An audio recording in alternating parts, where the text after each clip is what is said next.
जैसा कि मैं कह रही थी, दो मेहमान इस वक्त मेरे साथ स्टूडियो में मौजूद है, उनसे बातचीत करने की लगातार मेरी कोशिश है, समझने की कोशिश है। उमेश जी, फिर आपका रुख करूंगी। हमने देखा है कि जैसे ही छत्तीसगढ़ में चुनाव संपन्न हुए, तमाम दिग्गज उड़ीसा पहुंच गए। चाहे सीएम विष्णुदेव साय की मैं बात करूं, अरुण साव की बात करूं, ओडिशा को साधने की क्या कोशिश भारतीय जनता पार्टी कर रही है, या फिर ये डर है कि ओडिशा फिर कहीं भारतीय जनता पार्टी से छूट ना जाए? देखिए, भारतीय जनता पार्टी के तमाम नेता, तमाम कार्यकर्ता संगठन के दिशा निर्देश पर काम करते हैं। क्योंकि छत्तीसगढ़ में चुनाव संपन्न हो गए हैं और छत्तीसगढ़ में 11 की 11 लोकसभा की सीटें हम जीतने जा रहे हैं। अब चुनाव संपन्न होने के बाद यहाँ के जो तमाम दिग्गज हमारे जो नेता हैं, उनको अलग अलग राज्यों के अंदर में जिम्मेदारी दी जा रही है। ना सिर्फ उड़ीसा, बल्कि हमारे नेता झारखंड में भी लगातार मतदाताओं के बीच में है और भारतीय जनता पार्टी के लिए प्रयास कर रहे हैं। निश्चित तौर पर उड़ीसा का विषय है और उड़ीसा में लगातार हमारे तमाम कार्यकर्ता प्रयास कर रहे हैं और लगातार हम धीरे धीरे सने सने सफलता की ओर आगे बढ़ रहे हैं। और इस चुनाव में हमको उम्मीद है कि पहले के तमाम दशकों के तमाम चुनाव की तुलना में इस बार उड़ीसा के अंदर में जनता का आशीर्वाद, जनता का चमत्कार हमारे पक्ष में होगा और निश्चित तौर पर पहले से बेहतर परिणाम के साथ हम इस चुनाव में उड़ीसा के अंदर में निकल करके आएंगे। और जिस प्रकार से अभी संविधान और संविधान की बात हो रही थी, लगातार संविधान को तोड़ने, मरोड़ने, कुचलने, बदलने वाले,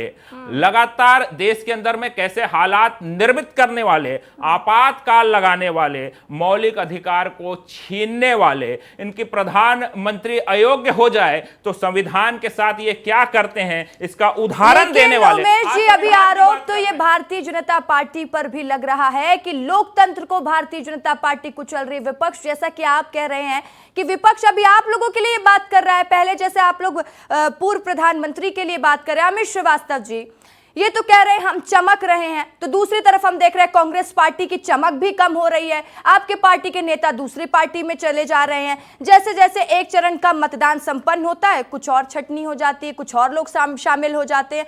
इस पर भी कोई स्ट्रैटेजी बनाएंगे आप लोग? देखिए, कहते हैं ना कि उसे गुमान है कि मेरी उड़ान कुछ कम है, मुझे यकीन है कि आसमान कुछ कम है।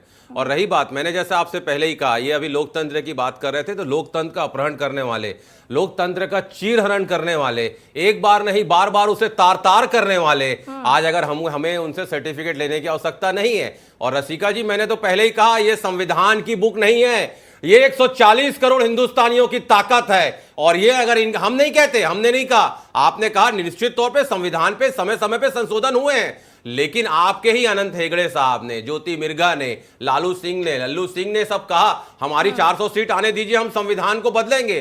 272 सीट चाहिए मेजॉरिटी के लिए। लेकिन जो लोकतंत्र का अपहरण करने वालों से जनता ज्यादा उम्मीद नहीं करती। और 400 का जुमलाबाजी, चार देखिए, इन्होंने तो छत्तीसगढ़ में भी कहा था आपकी बार, पिछली बार 65 बार, कितने में आ गए थे? 14 में। मध्य प्रदेश में कहा था आपकी बार 200 बार, 100 के भी नीचे आ गए थे। तो ये 400 का जुमला 4 जून के, अब कह रहे हैं, जनता कह रही है, अब जनता के अच्छे दिन आने वाले हैं, क्योंकि 4 जून के बीजेपी वाले जाने वाले हैं।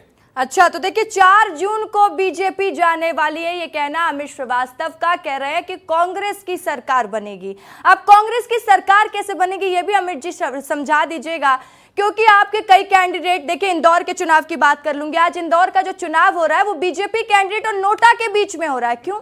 क्योंकि आपका कैंडिडेट ही चला गया। कैसे बात कर रहे, कैसे बनाएंगे आप लोग सरकार? देखिए, जनता बनाएगी, क्योंकि जनता, मैं आपको बता दूं कि लगातार ये 2003 में भी बहुत फील गुड इंडिया शाइनिंग की बात करते थे और लगभग इसी प्रकार का एटमॉस्फेयर इन्होंने क्रिएट किया था। और इस देश की जनता ने इन्हें माकूल जवाब दिया रसिका जी, और 10 सालों तक यूपीए की सरकार रही। तो किसी को भी अहम और वहम नहीं होना चाहिए, इतना गुमान किसी को नहीं होना चाहिए। जो पहले से कहते हैं हम 400 सीट लाएंगे, लेकिन मैंने कहा ना, आज इनको इनकी स्थिति पता है, ये 150 के नीचे जाने वाले। अब रही बात, आपको मैं बता दूं। उमेश जी जवाब दीजिएगा, मैं लौटूंगी अमित जी आपके पास। हाँ, मुझको लगता है कांग्रेस खुद अहम और वहम में है। चुनाव 2024 का हो रहा है और ये 2004 को याद करके मुंगेरी लाल के हसीन सपने सजोने का यहां पर प्रयास कर रही है। जिस प्रकार से हम पर लगा रहे हैं, तो मैं तो इनको कहना चाहूंगा कि अधूरी हसरतों का इल्जाम हर बार हम पर लगाना ठीक नहीं। अधूरी हसरतों का इल्जाम हर बार हम पर लगाना ठीक नहीं।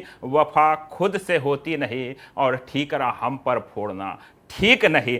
जिस प्रकार के हालात हैं, ये लगातार चुनाव को गिना रहे थे। आज छत्तीसगढ़ की अगर बात करें, इनके संचार प्रमुख हैं सुशील आनंद शुक्ला जी। बीते दिनों उन्होंने जिस प्रकार से ईवीएम के ऊपर सवाल उठाया, सुप्रीम कोर्ट के निर्णय आने के बाद सुप्रीम कोर्ट सहित 40 से अधिक न्यायालय में ईवीएम से संबंधित याचिकाएं रद्द होने के बाद तो वो बताता है कि छत्तीसगढ़ में 11 की 11 सीटें जा रही है। इन्होंने विधानसभा चुनाव में क्या 75 पार का नारा दिया था, जनता ने सबक सिखा दिया। मध्य प्रदेश के अंदर में जिस प्रकार से दिग्विजय सिंह का ईवीएम को लेकर के बयान निकल करके आता है कि मैं तो ईवीएम पर विश्वास ही नहीं करता। देखिए, ईवीएम पर तो सवाल उठते हैं। अब देखना होगा कि इस चुनाव के बाद ईवीएम पर कितने सवाल उठेंगे। आप लोगों से बातचीत करूंगी।